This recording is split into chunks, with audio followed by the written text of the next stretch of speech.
the next week. So tonight we're talking about the doctrine of creation. Just like we always do, you're going to break up into groups just to start.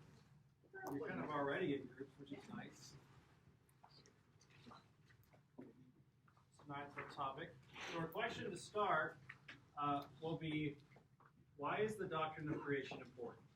What do we think? Why is it important?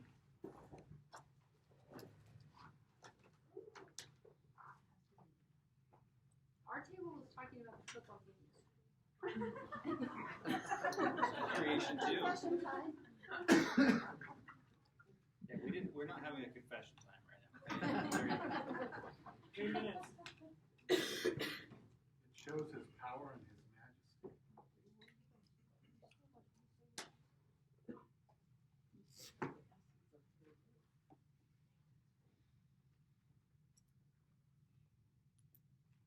Okay, what else? It gives us purpose rather than just it being happenstance. Gives us accountability and design.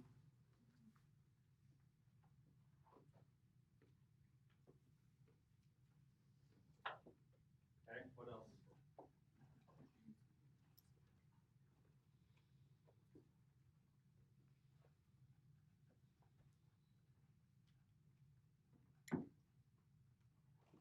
It affects how we're going to intervene as a steward or someone that uses it, whether it's an end-all.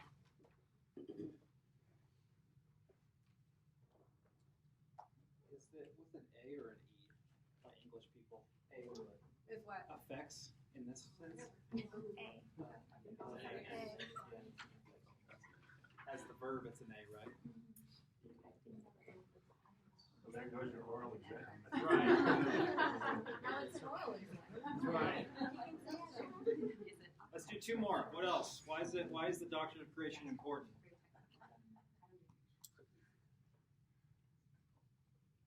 I feel like if God had not been the creator, then people would make the argument that he was not the most powerful because something else had created us, and that would totally just like take the bottom out of the whole structure. Yeah, good. I'm not writing yours down because I'm doing this one shows God's power. That's good. One more. It gives us a model of how to live our weekly lives. So work 6 days and rest on the 7th.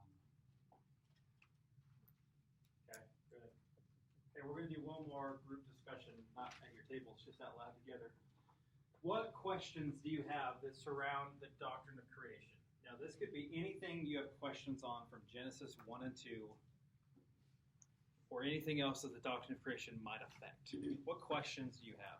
We're going to write them on the board, and we're probably not going to answer most of them. Or we're going to try to answer some of them. I meant to say we're not going to answer. All right. It's late. I haven't had my dinner yet. I'm feeling a little cranky. Oh, you got the hangries. No, I got the hangries. I get hangry more than anyone in this room. I was eating. Here's some protein. Okay, what questions do we have? Always a mama. I'm sorry. I'm always a mama. Okay. Is it a literal 6 days? Oh goodness. Yeah.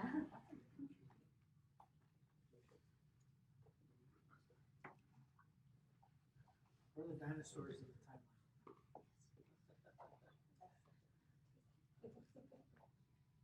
Okay. Has it happened more than once?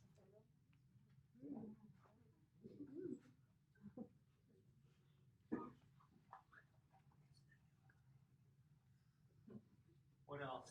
Are we the only ones? I hope so.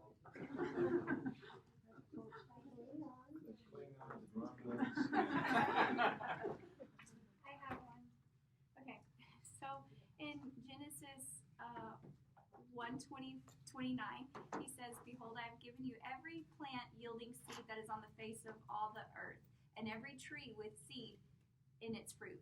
So to me, that's like, I've given you it all, but then later he specifies, I've given you all but this one. So I kind of questioned this to Logan a week ago, and Of course, I didn't have any answers. he didn't have any It's answers, so like- now I'm it seems asking like a you. contradiction that he says it's all for you, and then he comes back later and says Well, technically it's all for you, but this one. So why would he do that? Why would he give it all and then limit it later? Okay. Good. What else? So it says that he creates light and dark, but then later he creates the sun and the moon, and the distinguish between day and night.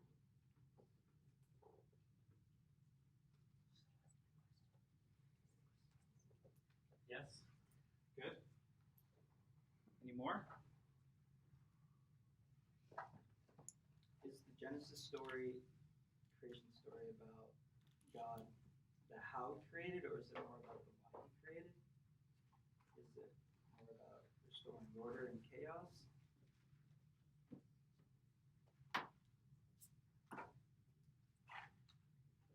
Let's do one or two more.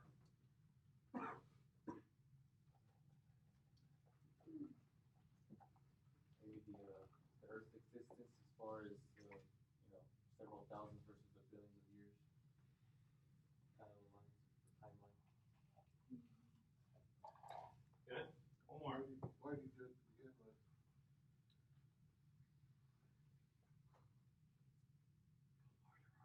One more Dustin behind you. Okay. She's just too shy to speak. Who? Who's too So shy? if God created everything, did God create sin? Don't you want to answer all of these today? Well, good news, none of these are in my notes. But seriously, they're not. So what we're going to do is we're going to go to 7, and then I'm going to try to, off the cuff, give you the answers that I know off the top of my head. Okay? So if you have a Bible, turn over to Genesis chapter 1. If you've been at Coram Deo for a while, I'm going to leave these questions over here, and I'm going to erase this. It won't take you long to figure out. We use something called a framework to read the Bible, which is it's a 4-part framework. Our first series at Coram Deo went over this. Creation. Who can fill it in for me? Fall. Redemption. Restoration. Okay. So this is we would say, the theme of the Bible. That you really can't read the Bible well unless you read it in this framework. And we've argued many times that good storytelling is built off this framework. So you think about all the major literary stories that have been written or been told, or movies. I'm really not trying to isolate this part of the room with my back toward you, just right here. So I've always given the classic example of Moana, because that's just what my kids watch. You have a good earth that is now corrupted, that darkness follows it. You have one human, Moana, who rises up to be the Redeemer. One day, the creation is restored. Most Disney movies actually play on this theme of creation, fall, redemption, restoration. So we would say that in order to read the Bible well, we need to read it in this framework. So that's what we're going to be doing the next 4 weeks.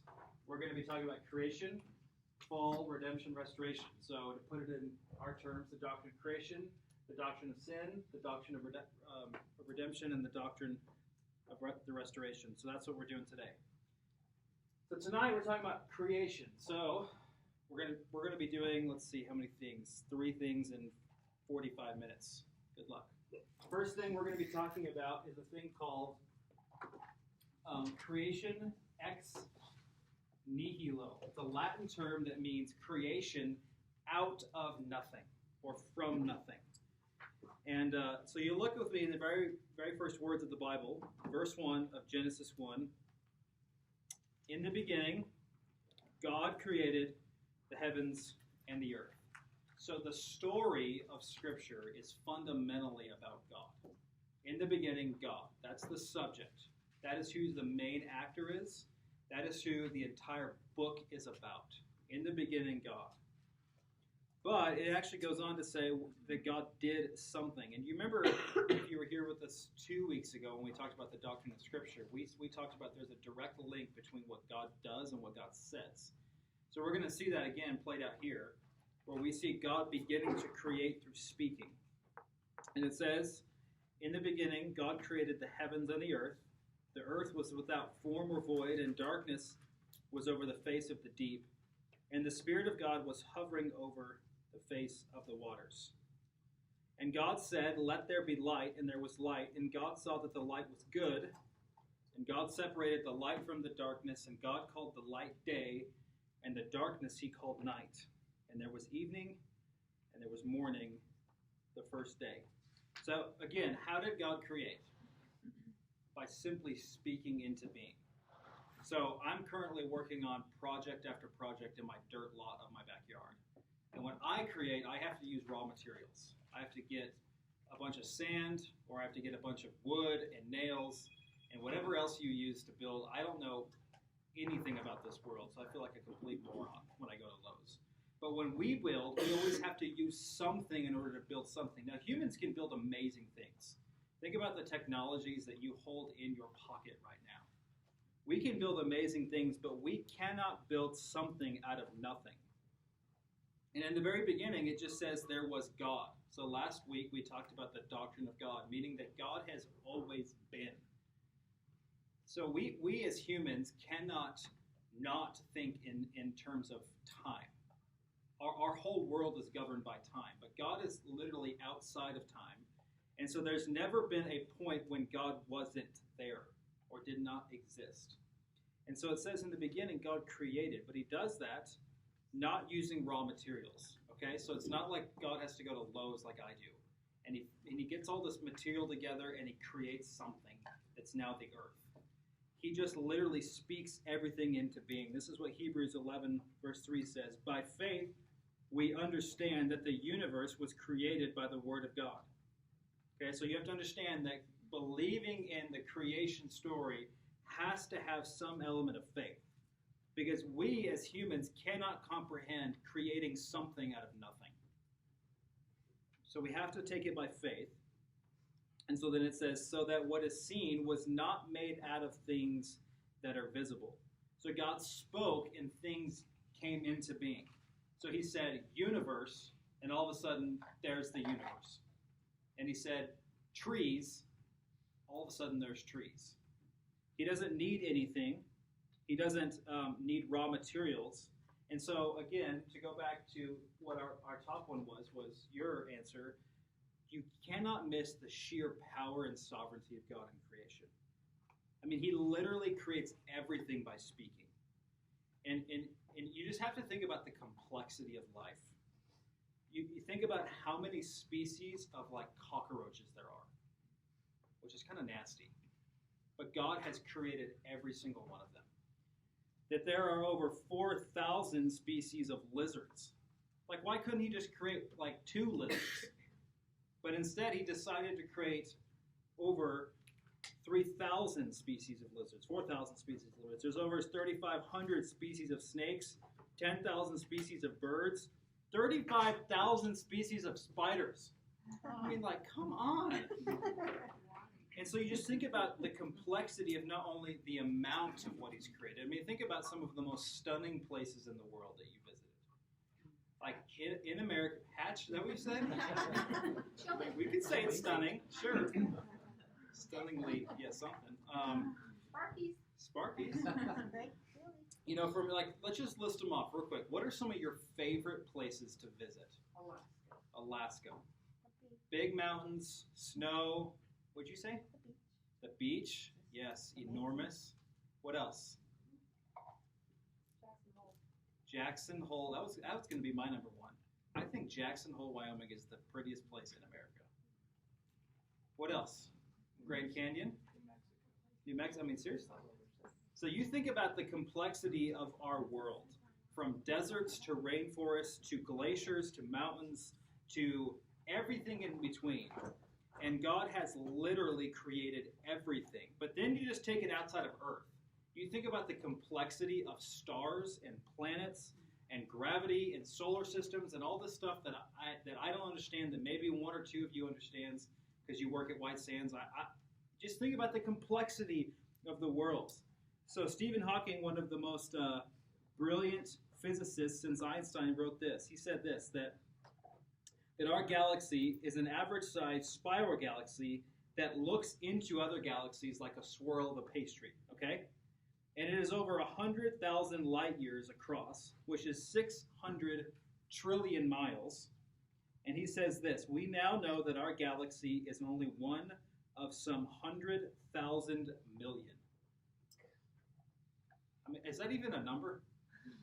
Like 100,000 million. And think about how big our solar system is and our universe is. And our God stands over all of it and says, man, it's just mere dust compared to me. And he doesn't sweat. He doesn't get exhausted.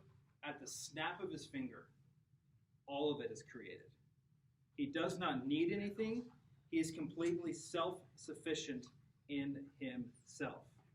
This is why the psalmist writes in Psalm 90, verse 2, before the mountains were brought forth, or ever you had formed the earth and the world, from everlasting to everlasting, you are God. So this is what we believe, that God in the very beginning created everything ex nihilo, from nothing. So at one point in time, there was nothing, and now there is something. And that is because of God's gracious and kind disposition to create the world, and out of his sheer power and sovereignty, he creates everything that we love and enjoy. From good food, to music, to culture, to creation, to stars, to emotions, to sex, to relationships, and anything and everything in between. So now we're going to look at the creation days. Okay, so we're going to get to here. We're going to try to answer this one, and I'm going to give you a non-answer answer eventually. Okay, so let's look at the creation days. Look with me in verse 3 through 5. We see the first day of creation. And God said, let there be light, and there was light. And God saw that the light was good, and God separated the light from the darkness, and God called the light day, and the darkness he called night. And there was evening, and there was morning the first day. Now, Katie, was it you who asked the question, how can there be light with no sun? Because the sun doesn't come till day 4. I don't know, is my answer for you. Sorry. I will say this, someone has probably done some more research than me, and I would love to find that person and give you an answer in about a week, okay? I really don't know. I mean, one could argue that you can have some amount of light without the sun, because the sun's not the only thing. He's God, so I'm sure he can create light without sun. Yes. But I just don't know. It's a mystery. We're going to quote Calvin, okay? And then we get to day 2, verses 6 through 8, where we see God creates a separation from earth and heaven. So verse 6, he says, and God said, let there be an expanse in the midst of the waters, and let it separate the waters from the waters. And God made the expanse and separated the waters that were under the expanse from the waters that were above the expanse, and it was so. And God called the expanse heaven, and there was evening, and there was morning the second day. I mean, essentially, what the author is trying to say, he created heaven and earth. Just in a lot of expanse language, okay? And then we get to day 3, verses 9 through 13, where we begin to see that God creates dry land, he creates continents, he creates islands that are above the water. Look with me in verse 9. And God said, let the waters under the heavens be gathered together in one place, and let the dry land appear. And it was so. God called the dry land earth, and the waters that were gathered together he called seas. And God saw that it was good. Verse 11, and God said, let the earth sprout vegetation, plants yielding seed, and fruit trees bearing fruit, in which is their seed, each according to its kind on the earth. And it was so. The earth brought forth vegetation, plants yielding seed according to their own kind, and trees bearing fruit, in which is their seed, each according to its own kind. And God saw that it was good, and there was evening, and there was morning, the third day. So God creates dry land, he creates continents, creates islands, he creates large bodies of water, oceans or seas. He creates all plant life, large and small. And he creates life, hear this, to be self-sustaining. In such a way that God is the provider and the sustainer of all things. That's what Colossians 1 says, that not only did God create all things, but he sustains them even now. But he created life to be self-sustaining in the sense of he created seed to be reproducible. He created the earth to be able to flourish in some way on its own. And then we get to day 4, verses 14 through 19. I'm not going to read all this one. And what we see here is that God creates all the stars in all the heavenly bodies.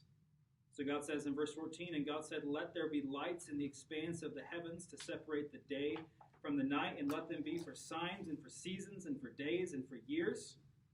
And let there be lights in the expanse of the heavens to give light upon the earth. And he made 2 great lights, the greater light to rule the day, and the lesser light to rule the night.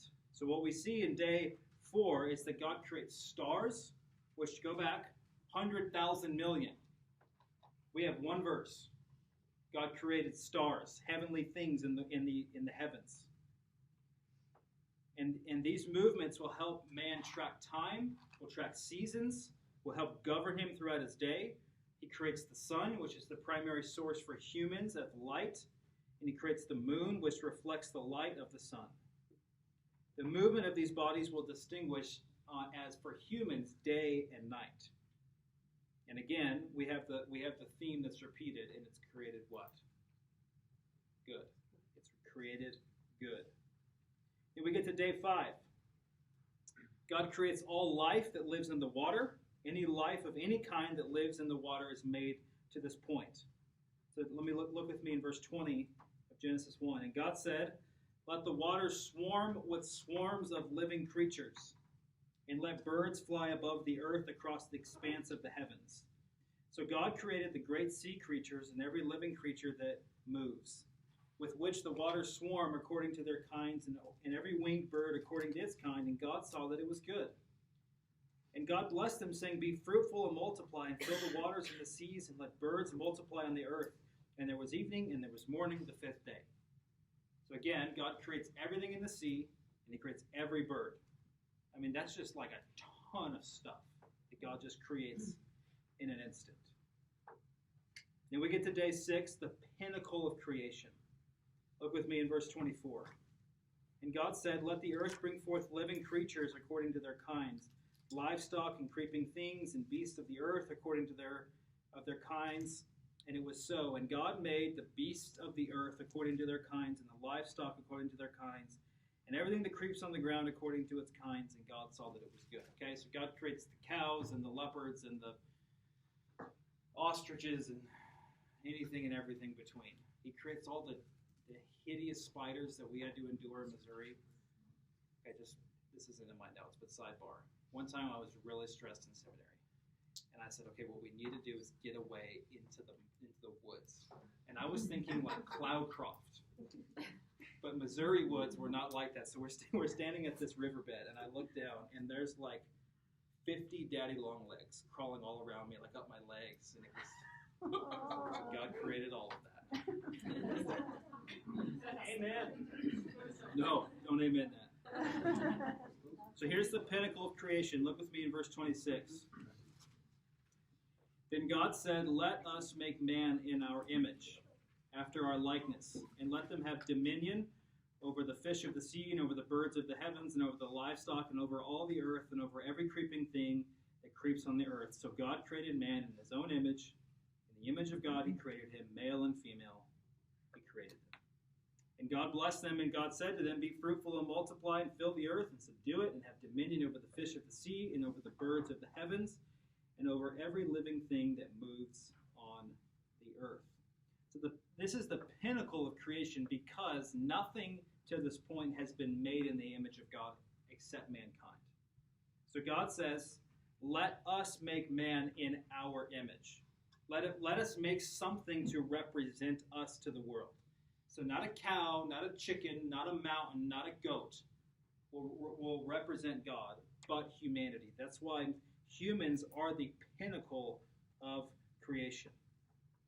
And notice the rhythm and repetition of words, okay? So you have this structure in Genesis that is very poetic.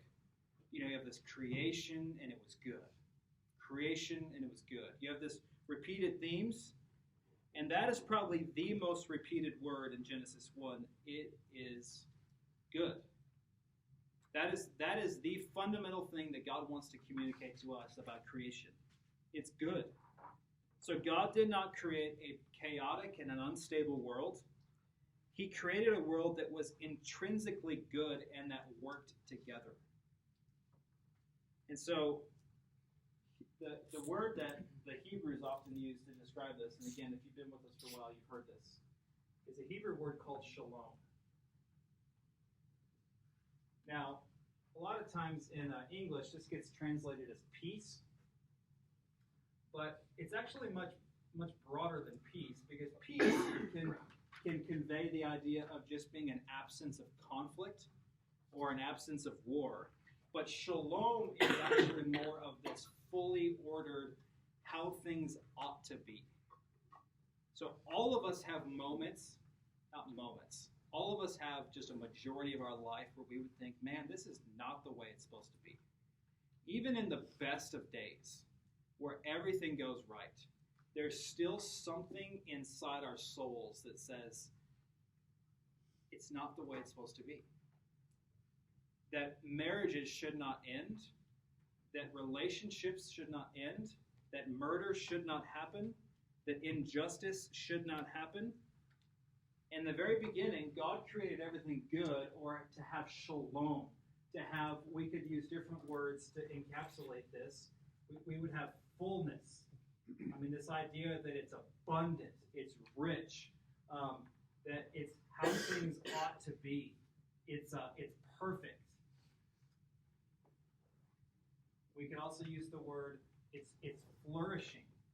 It's abounding. So shalom is this idea that yes, this is how things ought to be. And I don't know if you recognize this, but almost every Western commercial is trying to get you to believe that their product will sell you shalom. I mean, like the Budweiser commercials, where it's like the end of a long day. Shalom. It's here. Goodness is here. If you just have the new Audi, shalom is here. And what God is saying in the very beginning, that what He created the world to be is to have a world that flourishes, that everything works together in harmony, that everything prospers together. An author that I love, there's a great book if you ever want to read one. I'm going to give it to you next week because it's talked about the doctrine of sin. It says this: Shalom is the webbing together of God, humans, in all creation and justice, fulfillment and delight. Shalom means universal flourishing, wholeness, delight, a rich state of affairs in which natural needs are satisfied and natural gifts are fruitfully employed. Shalom, in other words, is the way things ought to be, the full flourishing of human life in all aspects as God intended it to be. Okay, so let me touch very, very briefly. Who had the literal 6 day? Mark, was that you? Marty asked me to ask it. He was the new guy who's afraid, you know. Yes, that was it. I'm going to give you my off-the-cuff answer, okay? So don't quote me. Here's the position I take. I don't believe it was created in a literal 6 days. Okay, so don't. Christians posting this on Instagram now, and everyone's going to be defrocking me. Here's why I don't believe it in a literal 6 days. For some of the reasons, Katie, you pointed out, it seems at times to be a contradiction. Eugene, we're going to answer your question somewhat in this too. I don't necessarily think the creation account is about how, but more why. I think that for God to be able to communicate to humans, he cannot he cannot explain the how sufficiently to us. We just won't understand. He's communicating the why. So there's a couple of reasons why I don't take a literal 6 day position. There's a lot of reasons I take it. The most significant, though, for the word day in Hebrew is the word yom, which is Y-O-M, yom. And so here's the problem with translation. Anytime you translate anything from one language to the other, there can be some miscommunication. Now, if you would go survey the word yom in the Hebrew Bible, you're obviously going to get a ton of occurrences, right? Because the word day is all over the place. So you're going to discover that sometimes it does mean a literal 24-hour period. Other other times you're going to see it described as a length of days, a length of time, a length of years. That really you cannot categorize the word yom as meaning always a literal 24-hour period. The second reason, which ties into yom, is that Genesis 1 and 2 aren't written in a literalistic way. If you read on from in the book of Genesis, it begins to change to a more of a narrative style. Genesis 1 and 2 are really poetry. I mean, it reads like poetry, and actually the Hebrew is actually written like poetry. And so, in my estimation, it's more communicating why God created things, not necessarily how. And with the influence of the word yom, that the word yom can mean a lengthier portion of time rather than 24 literal hour days. And given that it's kind of poetic language, I would kind of say God created. In the span of 6 days, maybe he's communicating that to us as analogical language, because our days correspond to 7 days, 6 day weeks. That's what I would say. One question also is, why would God take 6 days? Why wouldn't he just speak everything into existence all at once and everything be as it is? Yeah. Which comes to the young and older. Honestly, I'm going to tell you, I haven't. I've done some study, some research on young and older. I mean, scientifically, the Earth does look old. Now, you can go either way. You can kind of depend on who you listen to and what your presuppositions are. But if you can believe in or if you do believe in an old Earth, the non-literal 6 day position actually gives you a lot of flexibility. Because what if God created over the course of 1,000,000 years? Yes. Where does the seventh day of rest fit in? Yeah. See, that's the problem. Honestly, of the position that I take. I don't really take this very firmly. I would say that I hold this in an open hand. At the very end, I'm going to tell you some things we need to believe. But I would say this, that I think that the book of Genesis is communicating to us in analogy.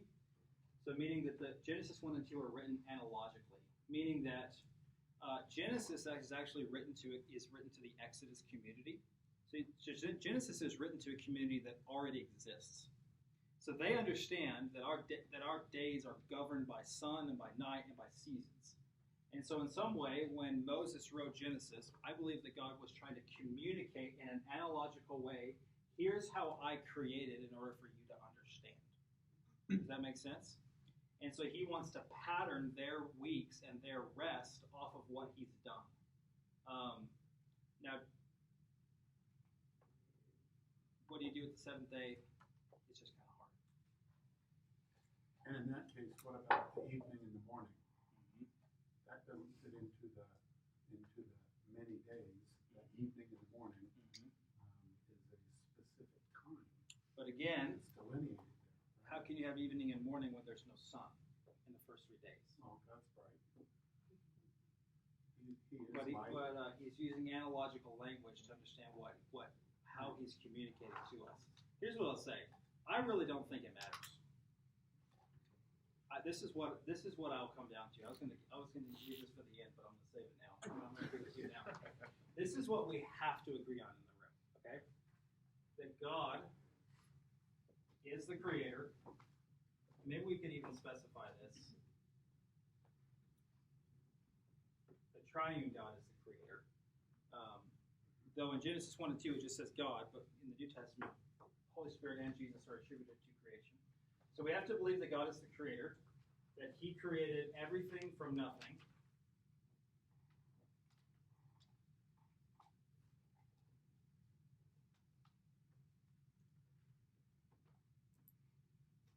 We have to believe that he created everything good.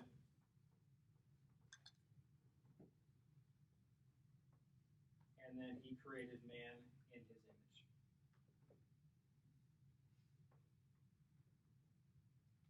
So let me tell you why I would say it's not necessary to believe literal or non-literal.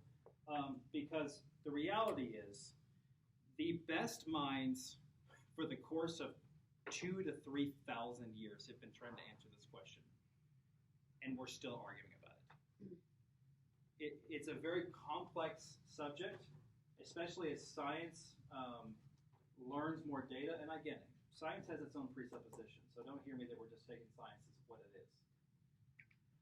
But literally the brightest minds in the world, some of my brightest professors, and Preston went to seminary as well, and he can probably attest to this, that some of literally the men and the women who know the Bible far more than we do cannot come to a position on this issue. Or they would say it's really, the author of Genesis is not trying to answer that question. The author of Genesis is not trying to answer the question, was it literal, was it non-literal? We're trying to answer that from our 21st century scientific, rationalistic mindset. But the author of Genesis isn't answering that question. So these are the things we must agree on. That God is the creator. That it didn't just come by chance or some big explosion happened and now we have this. That God is the creator. He created everything from nothing. He created everything good, and he created man in his image. Another thing Yes. I'm thinking about, it's interesting to think about why it says he spoke something into being on one day and something else another day, where he could have just said boom and everything would have been created at one time. Yeah. So I just wonder. Yeah. Yeah, I mean, again, I'm not trying to give you a cop-out answer. It's a mystery. I have no idea. He could have, but he didn't. So that's why when we get to like things like literal 6 days, I'm going to say, here's my position after doing some like very little research, and I don't think it matters that much if we agree with this.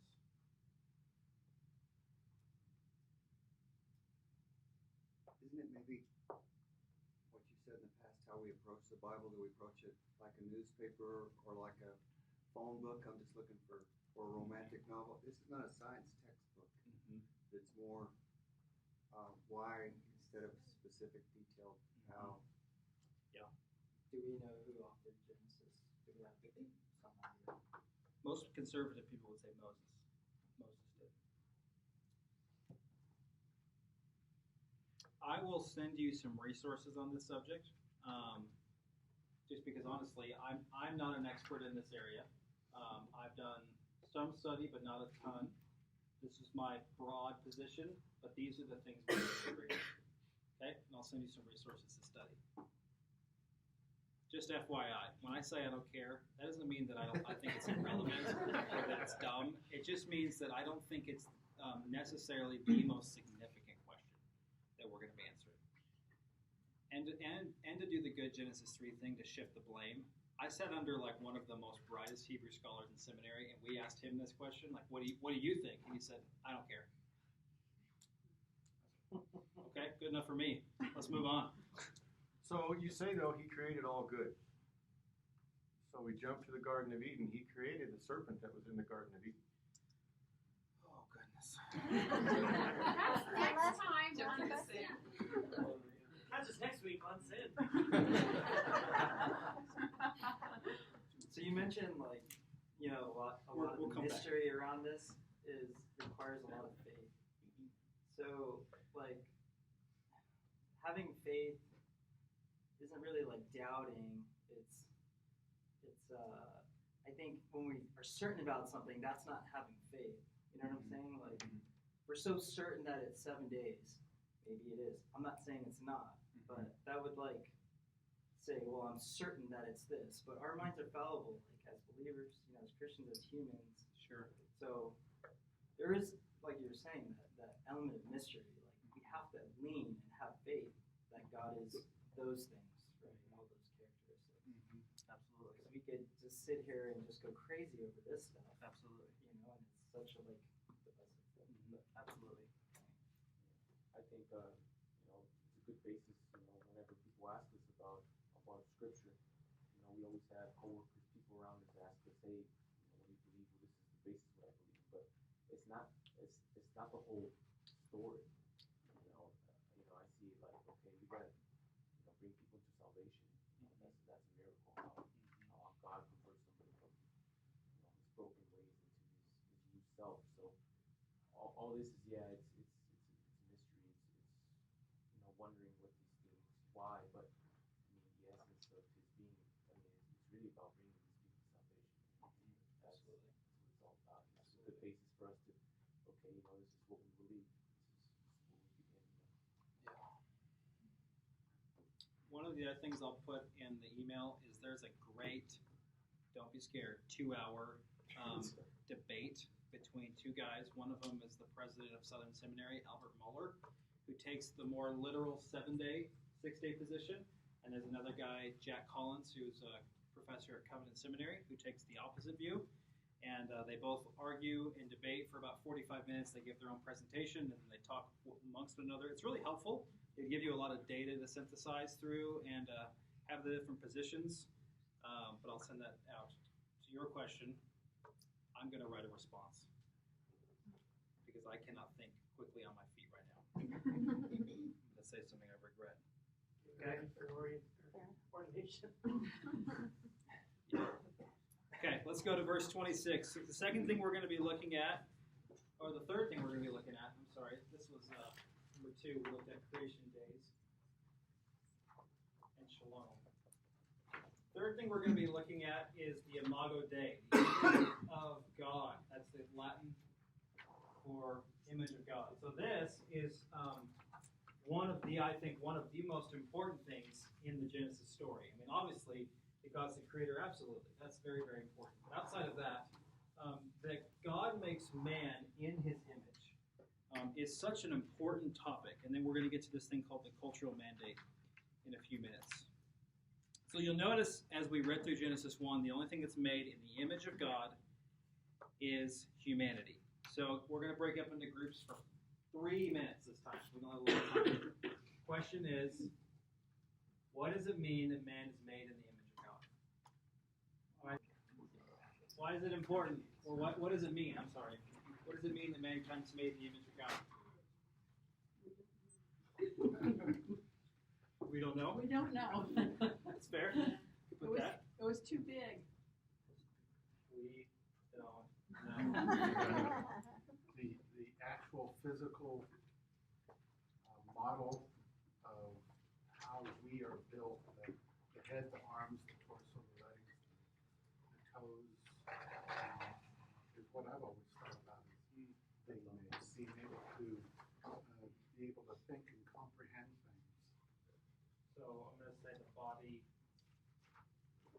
reason, anything else? The body, the spirit, What else? Our table is saying that since man and woman are the only things created in the image of God, that's like showing the value of how he values us. Like set apart. And more than any other part of creation, we have a deeper connection to God himself.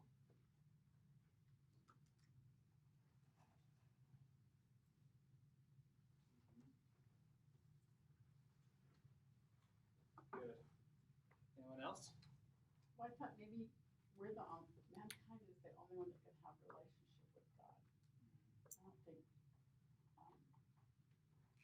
animals do, or fruits, or vegetables, or trees.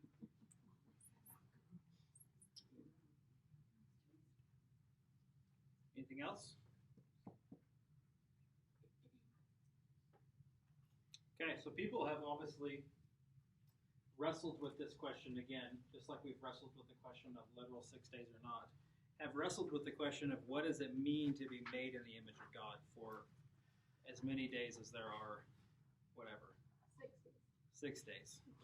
For a long, long time, people have argued this, but essentially there's been 2 opposite sides of answers. One is that we're made in the image of God, meaning that it's something that we do or something that we are.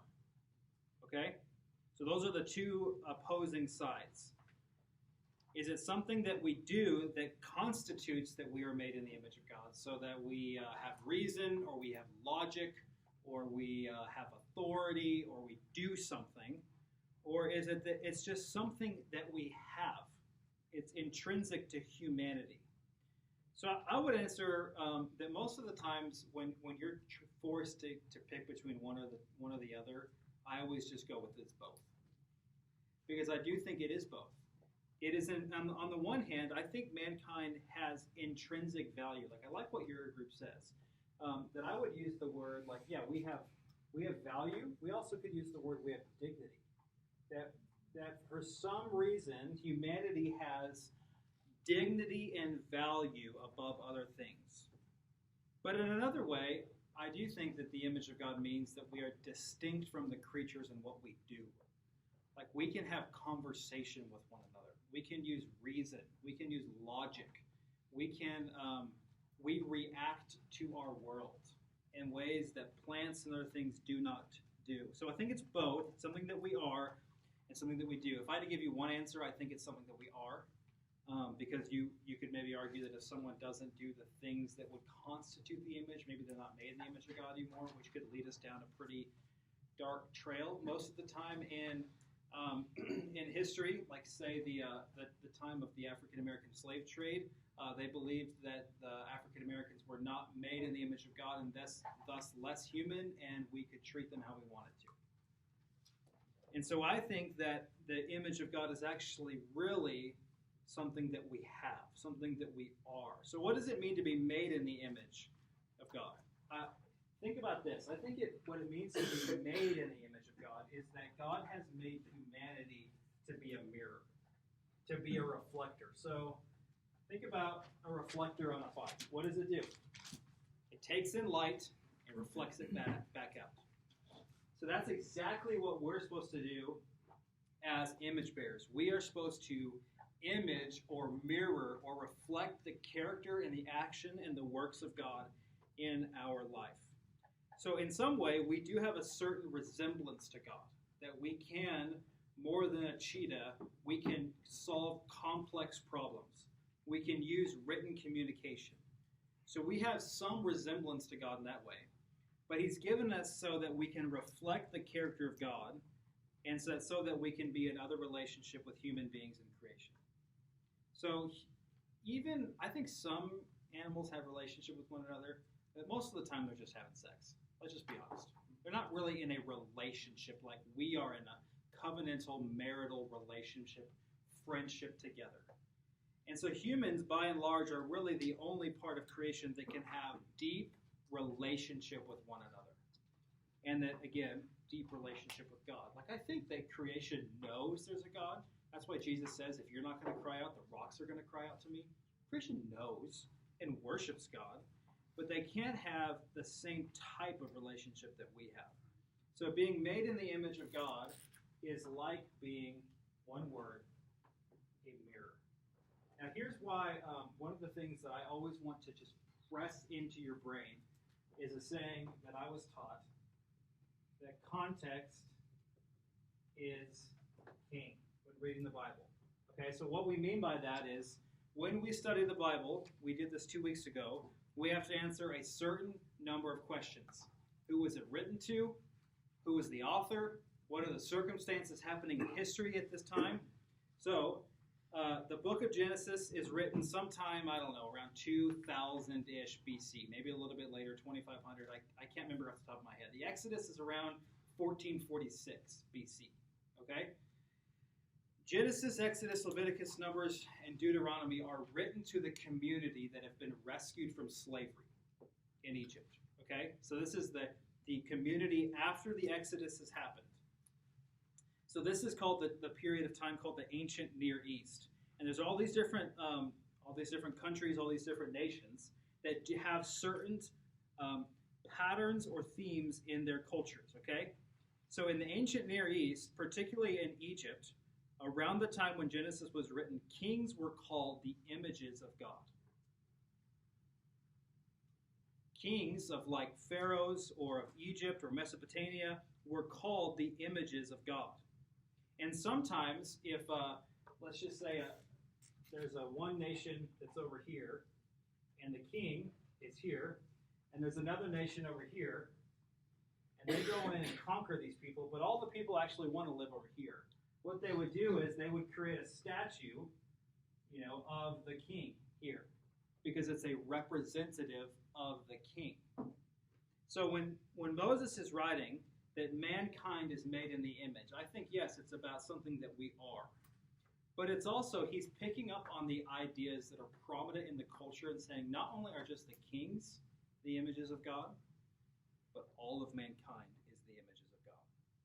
The words used here to convey these ideas can be better understood when we understand that in Egypt and in Mesopotamia, in the culture at large, the ruling monarch is described as the image or the likeness of God, and therefore what's significant is that every human bears the stamp of royalty.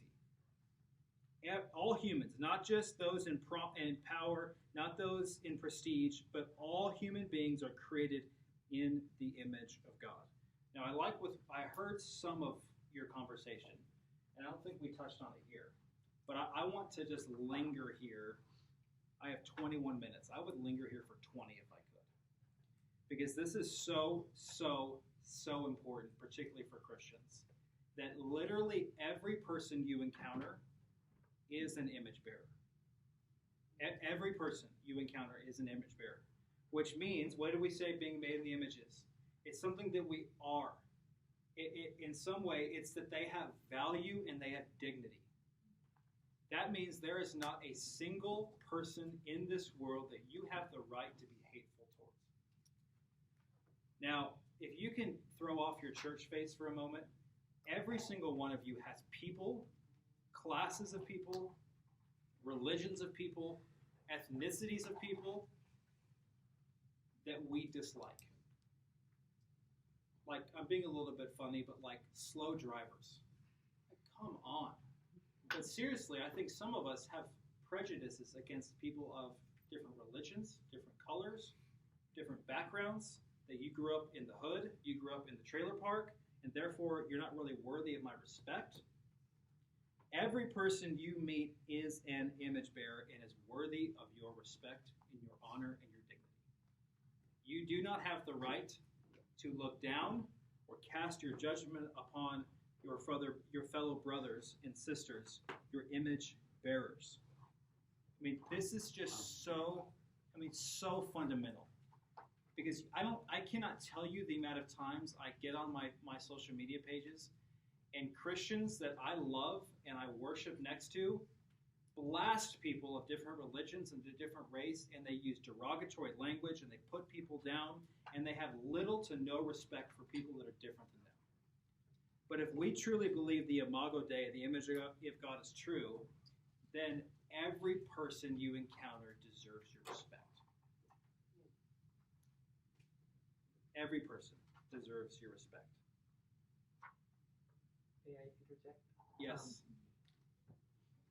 Because I agree with everything you're saying, but I'm just thinking how we all fail in this area in some parts of our life. So when Jesus is saying, woe to the Pharisees, he recognizes them as image bearers. He's coming down hard on them, mostly for what they believe or how their actions are of what they believe. And so what's he doing there? Absolutely, that's a good question. So let me help clarify something. I don't mean that we should be doormats and that we should just kind of let people do whatever they want, say whatever they want, or that justice is not due, or that we shouldn't call sin sin, or that we shouldn't call people the things that they need to be called to. I mean, like, I think for sometimes there's going to be some men in our church that I'm going to look at and say, you need to stop being a moron. And I'm not criticizing your humanity, but I think sometimes what we do is we look at people that we dislike and we judge them based upon appearances or behaviors or styles, and we're not giving them the respect and the dignity that they're due as image bearers.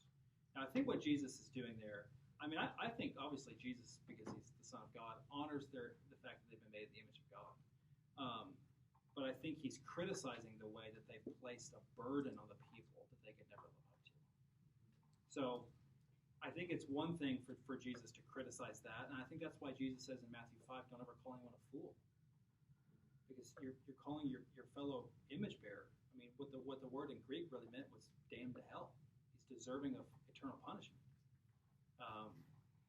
Is that helpful? It is helpful. Does that word woe mean like damn you as well? I can't remember off the top of my head. It's just it's just really important because I heard a quote one time from a pastor that I love that he said, for hundreds of years, Christianity was a minority movement that influenced a majority of culture. Now, for a long time, we've been a majority culture that influences almost a very small portion of culture.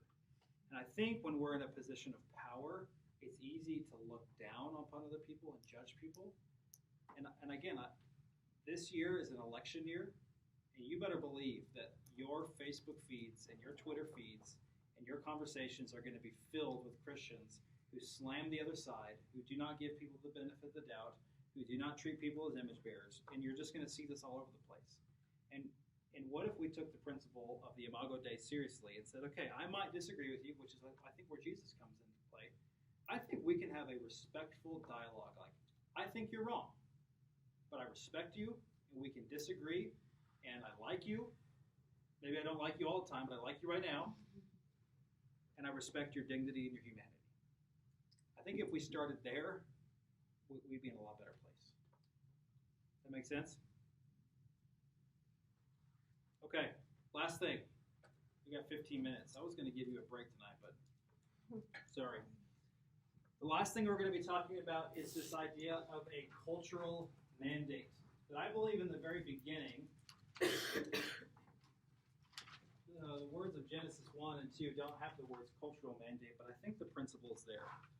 That I believe that God in the very beginning has created his image bearers to do something. Okay, so verse 27 of Genesis 1, if you look with me real quick, it says this, so God created man in his own image, in the image of God he created him, male and female he created him. So it's emphasizing that God is the creator, we are his image bearers, but this image is tied to a calling. We're called to have dominion over the earth and to subdue it. So look with me in verse 28. And God blessed them, and God said to them, be fruitful and multiply, and have dominion over the fish of the sea, and over the birds of the heavens, and over every living thing that moves on the earth. And God said, behold, I have given you every plant yielding seed that is on the face of the earth, and every tree with the seed in its fruit. You shall have them for food. And I need to stop there. So what the image of God is tied to is a calling. And this calling is to have dominion and to subdue it. Now, when we think of the word dominion, you probably, 98% of you think of it in a negative way. To have dominion means to assert power and authority. Like I have dominion in my house, which means I get to do what I want. That's not necessarily what is happening in Genesis 1 and 2. What God is calling his image bearers to do is to assert their authority, not for their own gain, but for the flourishing of creation. So think about the role of a diplomat or an ambassador in a government. So an ambassador from India is visiting the United States. And in some way, that ambassador is a representative of their country, right?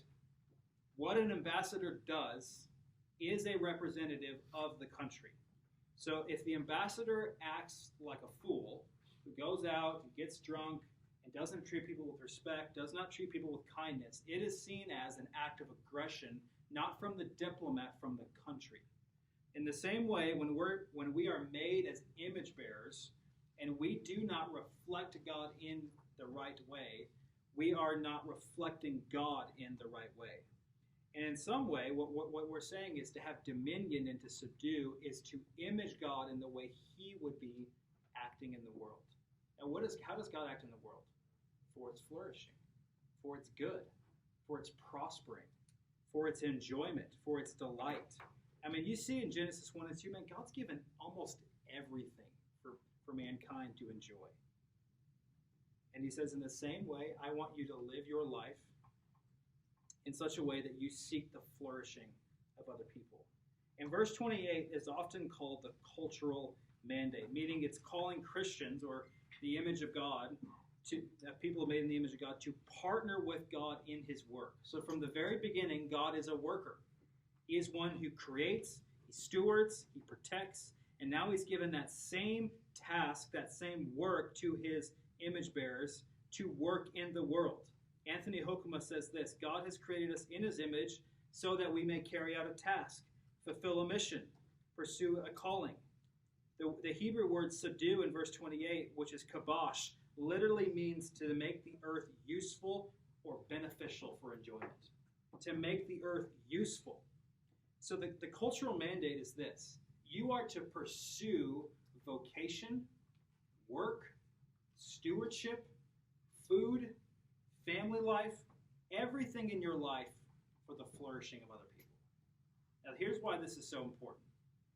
It's because my parents are right here, so I'm not dogging on the way I was raised. But the Christianity that I was raised in, not from them, but I just think the culture of churches that we were part of, was that the things that were most important were spiritual, and the physical wasn't bad, it just kind of was there. You saw this with things like vocation.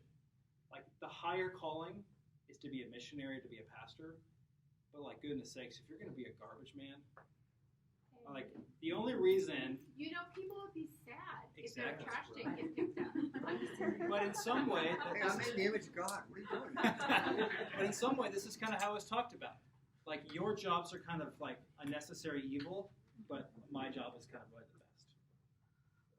But what we see in Genesis 1, that God's created work good, which means that every single one of your vocations can be used for the glory of God and for the advancement of his kingdom and for the benefit of mankind. So yes, I believe that God's placed you in your different spheres of life, in your different vocations, in your families, so that you can preach the gospel. Hear me very clearly when I say yes. But do I also believe that I think God's placed some of you at White Sands and at hospitals and at different places, not only to be a light in a dark place, but to use your benefit for the flourishing of creation for the rest of the world. And that's just as important as demonstrating a life lived of the gospel. Not one or the other, but just as important. That you, being a nurse, I mean, like Marin, you're a nurse. You serving patients, that is a good thing. And it leads to the flourishing of communities. People who help with taxes, as evil as the IRS is, the people that help with taxes, it leads to the flourishing and to the well-being of a country. That every work, unless it is literally evil, okay, so you can't say, well, I guess I could just use my body as prostitution. Okay, that's evil, okay, that's sinful. But all of our works, I would say, in here are good things. And we have good families. And we can use those for the flourishing and for the enjoyment of the world. Another author with the last name Piercy, I think it's Nancy, but I can't remember because I just put Piercy, says this: the lesson of the cultural mandate is that our sense of fulfillment depends on engaging in creative, constructive work. The ideal human existence is not eternal leisure or an endless vacation. Like, you need to preach that all the time to your coworkers.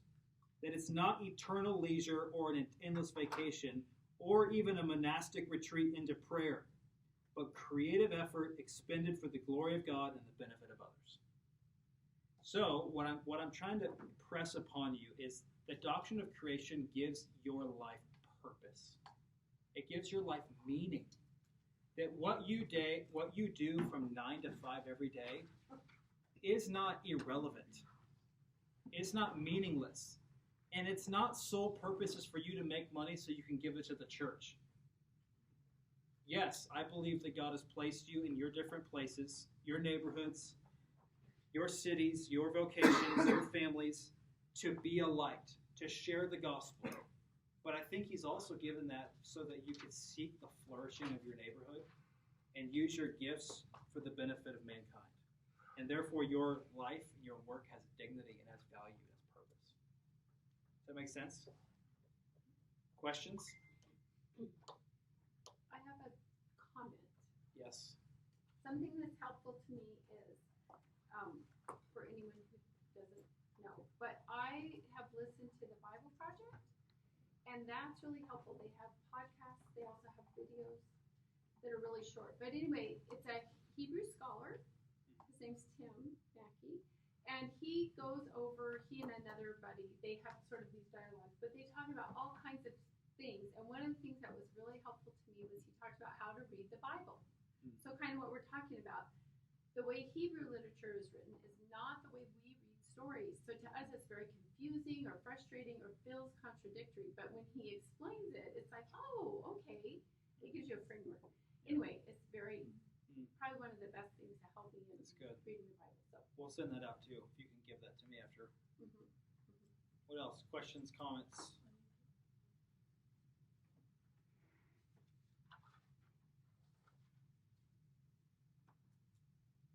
We have 5 minutes. I was going to give you 30, but I gave you 5. Are we the only ones? Beth, you asked that question, right? Yes. I don't know. Here's what I'd say. That I believe there can only be one Jesus who's been crucified on the cross. And so if there's some extraterrestrial human beings on some other planet, they're going to have to believe in that Jesus. I don't know if there's other people. The Bible doesn't tell us. We don't know. My mom thinks there are because she's from Roswell. But, okay, I have no idea. So is Bill? Yeah. He's one of them. What did we... did you ask this question, Marty? Did it happen more than once? Like, we had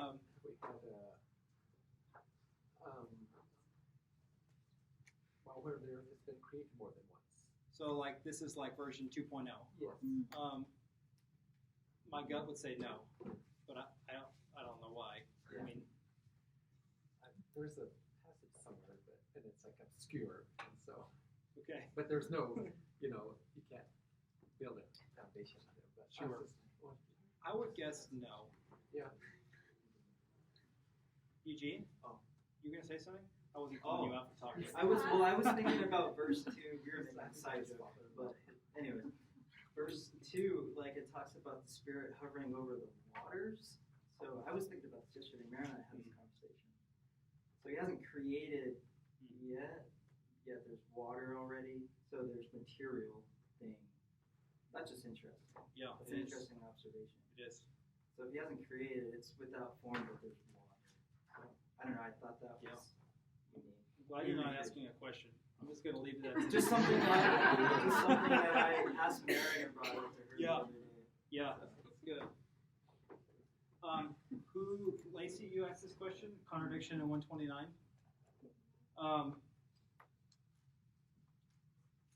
This is what I would say, just shooting from the hip.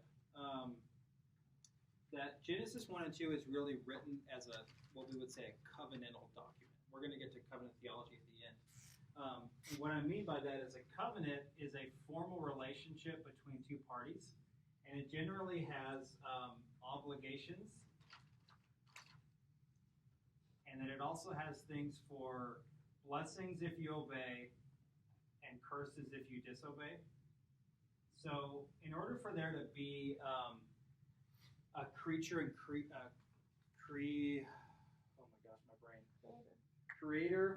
creation distinction, man, my brain. There has to be some amount of obligation. There has to be some amount of duty.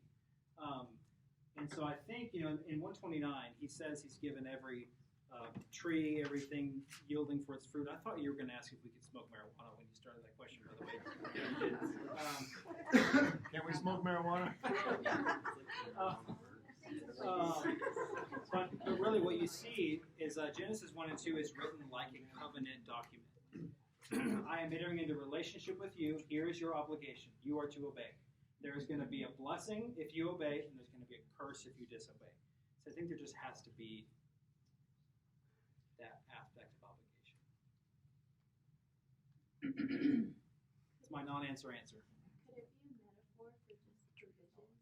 Yeah, it could be. Don't take it so literal, Lacey. Exactly what I said. Literal Lacey, so we're going to call you. Okay. Well, these people at that time were agricultural people. They moved and worked here, so it makes sense this language is like they speak this language. Yeah. I'm going to make some notes of the ones that I want to write on. I don't want to write on dinosaurs.